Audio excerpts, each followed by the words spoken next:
It is so easy to freak out, beat yourself up, or start worrying about your entire business when you have a bad sales month. If you haven't made as many sales as you wanted to this month, here is how I suggest you approach it instead. Welcome to the Soulful Sales Show, where we talk about believing in the value of your offers, getting them in front of your right people, and selling more of what you do in your unique way. Hi, and welcome back to another episode of the Soulful Sales Show. At the time of release, we are almost at the end of October, and I thought it would be a really good time to talk about what to do when you have a bad sales month. Because we all have times, sometimes multiple months, when our sales aren't where we want them to be. And if we are going to make it work, yes, it's important to allow ourselves to freak out if that's how we feel, but we need to find a constructive way to move past that, to learn from what has happened, and to keep moving forward with our sales in a way that ultimately benefits our business over time. And just to give you a little bit of context, at the time of recording, I'm in a really great sales month. But a few months ago, I had my worst sales month for years. So for a few years now, I've almost been guaranteed to hit a certain minimum number that's kind of like my minimum goal in my business. But for various reasons, a few months ago, I didn't even hit my minimum and I was below my minimum, and I looked back and I had not had that low of an income month for years. Like I said, it brought up feelings. I will be real with you. It definitely brought up feelings. It brought up fears, concerns, judgment on myself, doubts about my business and the choices I'd made and all of that stuff. But I worked through those feelings and I came out the other side. And like I said, the last few months have been so much better. And here's the thing. It's really important not to allow yourself to get sucked in to the bad feelings. Yes, absolutely. We're not going to pretend that they don't exist. It's really important to allow yourself to feel how it is that you feel. But what you don't want to do is just stay in that place, use it as a stick to beat yourself up with, throw everything out the window in your business because you just decided it isn't working, right? You need to do a proper debrief and make a plan for what's next based on the facts of that debrief. So that is what I'm going to share with you in this episode. And by the way, I will say here also, I do a monthly sales debrief and goal setting session for my members in the Soulful Sales Society. And as you will hear, as I share this debrief, it is so helpful for me as well. It is what totally changed my view of that bad month around. And I just want to invite you, if you want to join in with these monthly sales debriefs and goal setting sessions, the membership is $49 a month, although at the time of recording, or very close to the time of recording, there's going to be a discounted offer to join as a quarterly member. So go to ruthpoundwhite.com/SSS to read more about the Soulful Sales Society. The debrief and goal setting session is just a tiny part of the membership, but even if you only joined for that and did nothing else in the membership, I promise you it would be a habit that will benefit your business. And not, like I said, I added it to the membership because I wanted to stay accountable to doing this myself. Every time I run the calls for my members, I do it myself. It has quickly become the most helpful part of the membership for me. So yeah. Come join us in the membership if you want to go through the proper process and have the accountability to do it every month alongside the other wonderful members and myself. Okay, so there are 5 things I want to tell you about debriefing your poor sales month. And I guess there is a bonus thing before I get into those 5 things. You are allowed to wallow for a bit, okay? If you need a day or two, allow yourself to do that. But I would say actually some of the stuff I'm going to share with you will help you allow the feelings in a constructive way as well. Okay, so point number 1, I want you to get clear on the actual facts. Now, what I mean by the facts is not the numbers and all of the feelings you have about the numbers. I mean literally the facts. So what did you sell? How much did you sell? You might also want to write down what emails you sent and what posts you sent. You don't need to get super in all the details about the emails and posts, but you want to know roughly how much you actually showed up. Literally just the facts. You don't want to add on any stories about these facts. And don't get hung up here thinking, do I have to have all my bookkeeping up to date? It's not that level of the facts. It's just the facts that are then helpful for you to use as information for the next few steps. So just writing down the sales you made, writing down roughly how many times you showed up, what did you sell, how much did you sell of each thing in the month, or any time period that you're doing this for. And then point number 2 is where you can add on the stories and the feelings. You need to give yourself space to allow your feelings to be heard. I find that we often go to different extremes when it comes to processing feelings around stuff that is coming up. We might try to ignore them, think that they're not helpful, think that they're getting in the way of our momentum and try and push through anyway. Or we might get consumed by them and not allow ourselves to really dig into them and ask ourselves, okay, what's really going on here? So this is your space for you to hear them and dig into them in a really helpful way, okay? So allow your feelings to be heard. Potentially you might want to do a bit of journaling. You might just want to write out, maybe answer the question like, how am I feeling about the facts I just wrote down?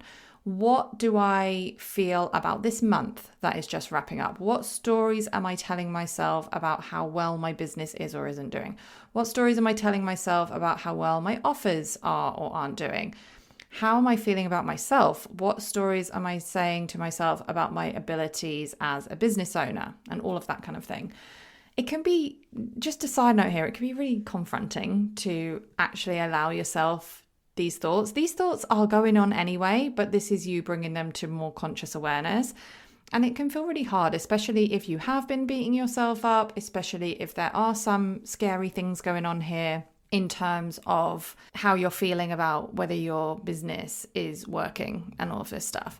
So be kind to yourself, go gently, but I do often find that the thought of doing it is often worse than actually doing it.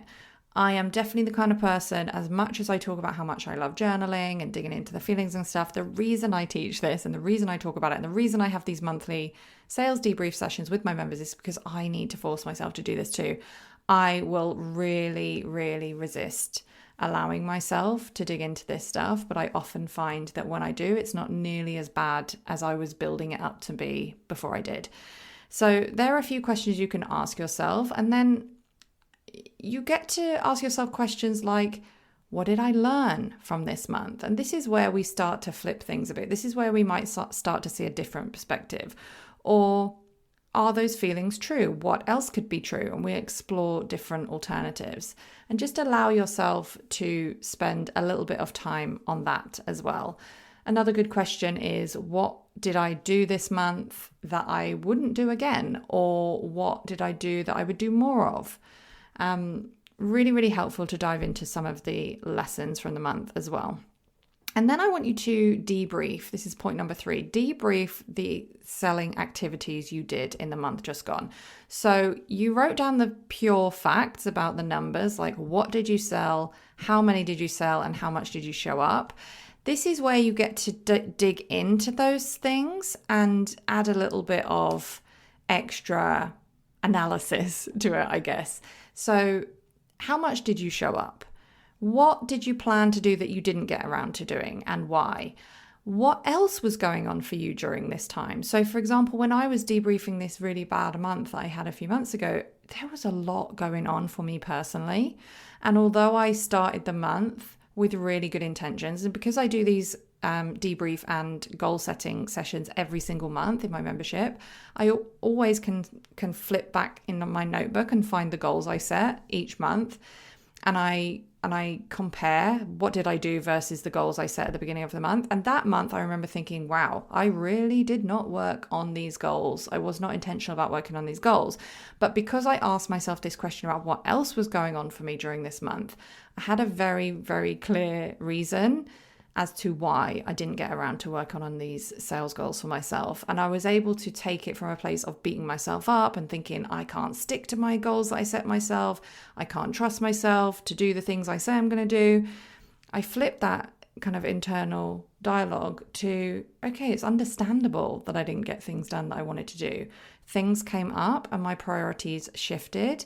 And while, yes, I feel disappointed in my sales and a few things I didn't get done, it's also something that when I look back from this more zoomed out and more aware, I guess, position, I feel okay about the things I did. I actually feel good about prioritizing what I needed to prioritize during that time. So yeah, debrief your sales activities and analyze a little bit of what you did and didn't do and see how that feels. What else was going on for you? Did some unexpected things come up? Were there some fears that you worked through? Just whatever questions come to mind. Obviously, in the actual call that I do with my members, I do have a specific process I'll guide you through, but this is the gist of it, right? And then point number 4, I really want you to, so I talk a lot about the different parts of us. There is often a part of us that is really afraid and is trying to protect us. And sometimes it does that in a very frustrating way, like telling us that we're rubbish and that our business is never going to work and that because we had a terrible sales month, we're never going to make sales again and that kind of thing. Or I just shouldn't even bother and it stops us from doing what we want to do. There's also a part of us, like a core part of us that trusts, that knows, that totally knows that our business is not defined by this one month that has just been, because of course, not every month is going to be your best month ever. Of course it isn't. And of course there have to be some months that are worse and some that are very, very much worse. I want you to tune into that part of you, the part of you that in the bigger picture still trusts that this is all working out the way it's meant to. The part of you that is able to recognize that there are lessons to be learned even in the really hard times of business. I want you to tune into that part of you and ask that part of you what it has to say.